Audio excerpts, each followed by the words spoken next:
category that when gasoline comes down, sort of everything sort of follows. But we inherited a mess.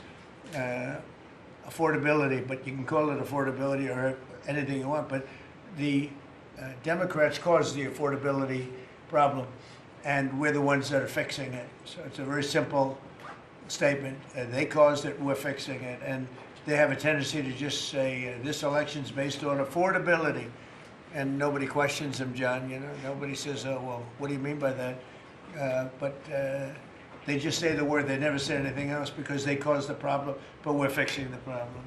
And we're pleased to be joined today by many of the wonderful members of the farming community, as well as the Secretary of Agriculture, Brooke Rollins. Brooke, thank you. Thank you, sir. Treasury Secretary Scott Bessent. Thank you very much, Scott. Senator John Bozeman. Thank you, John. Good job. John Hoven. Thank you, John. And Deb Fisher. Thank you very much. As well as Representative Austin Scott, who's been with us right from the beginning. Thank you, Austin. Good job. I'm delighted to announce this afternoon that the United States will be taking a small portion of the hundreds of billions of dollars we receive in tariffs. We are making a lot of money from countries that took advantage of us for years. They took advantage of us like nobody's ever seen. Our deficits are way down because of tariffs. I guess because of the election. Because without the election, you wouldn't have tariffs. You'd be sitting here losing your shirt. But we're taking in billions. We're really taking in trillions of dollars, if you think about it, Scott, because the real number is, you know, when you think of all the money being poured into the country for new auto plants and all of the other things, AI.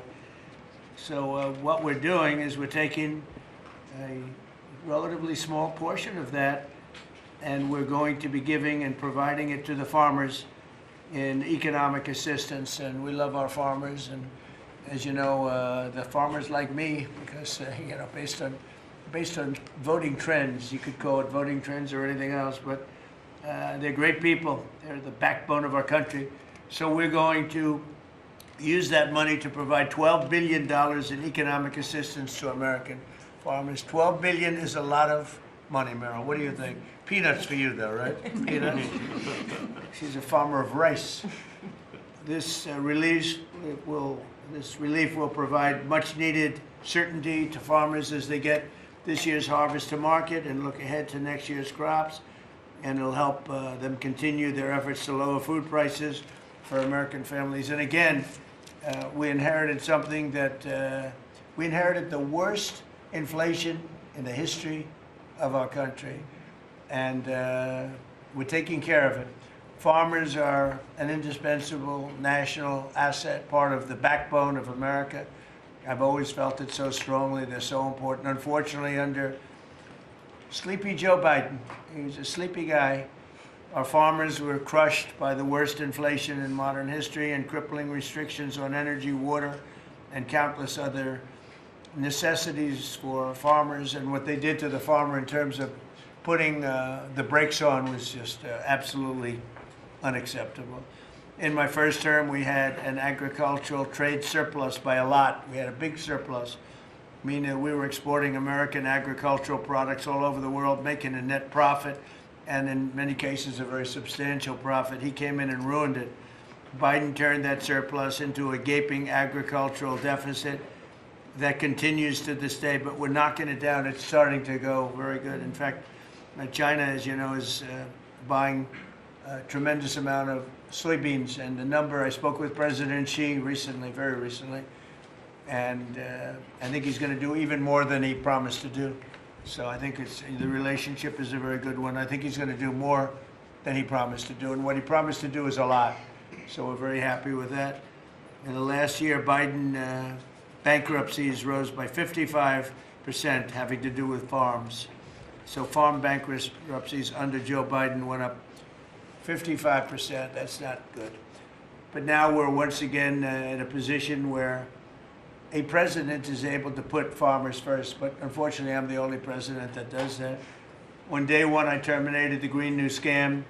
Energy prices are down. Gasoline prices are down. We've slashed record numbers of crippling regulations, and we're working on huge trade deals, already securing $60 billion in agricultural purchase commitments. And You know, Biden made none. He didn't make any trade deals having to do with the farmers or any of it. It's crazy. China committed, he was the worst president in the history of our country, by the way, in case anybody has any questions. China committed to over $40 billion of soybean purchases, and that's a commitment. And I asked President Xi if he could even up it. And I think he'll do that. I mean, not a commitment.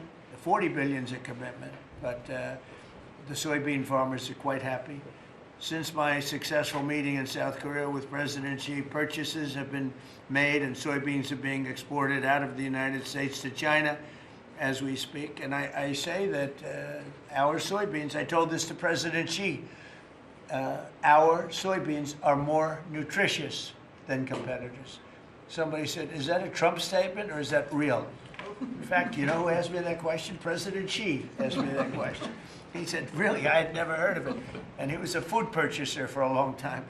But that's what I hear. And Japan agreed to $8 billion in purchases of corn, soybeans, ethanol, fertilizer, aviation, biofuel, and rice.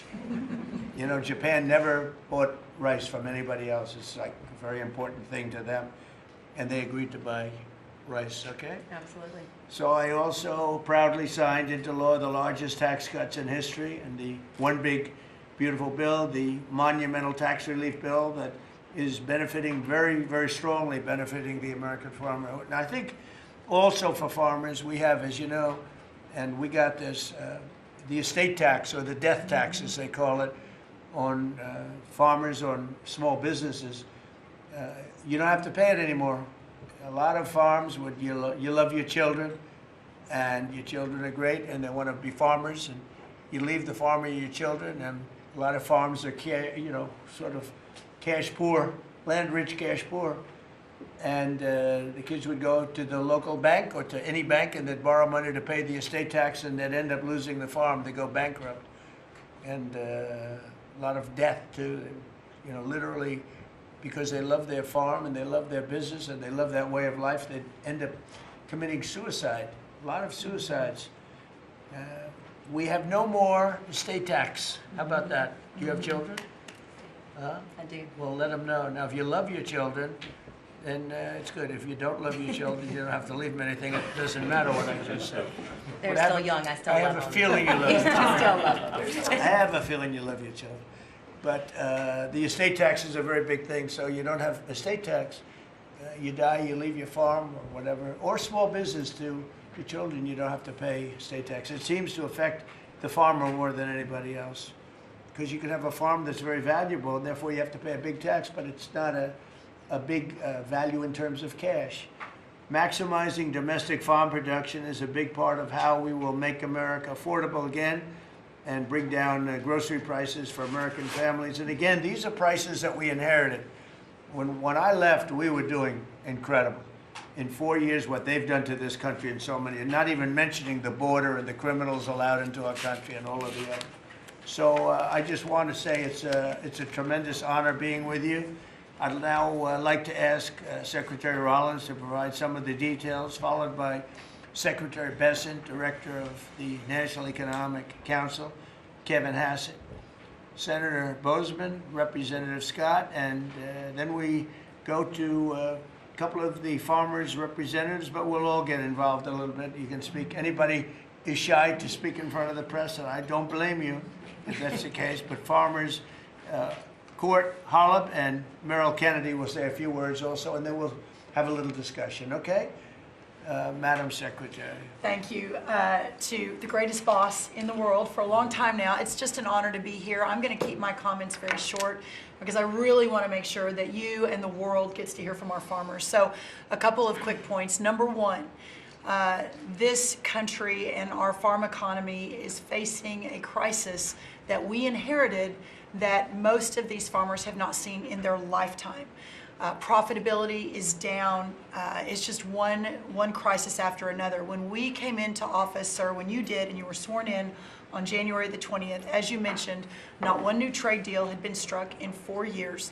The cost of inputs for our farmers Fertilizer up 36%, manual labor up 47%, interest rates up 73%. When you combine the cost of inputs for our farmers, married to no new trade deals, and then you're facing an administration whose priorities were DEI, climate change, putting the farmer aside. I mean, it was an absolute war on agriculture and on our rural communities. That all changed on January 20th. So as, sir, we are working, and you have been just so resolute. I mean, these are our people. Rural America is the fabric of our country. This is the way of life that preserves the American dream for the next 250 years as we celebrate the first 250 years. So we began to go to work immediately.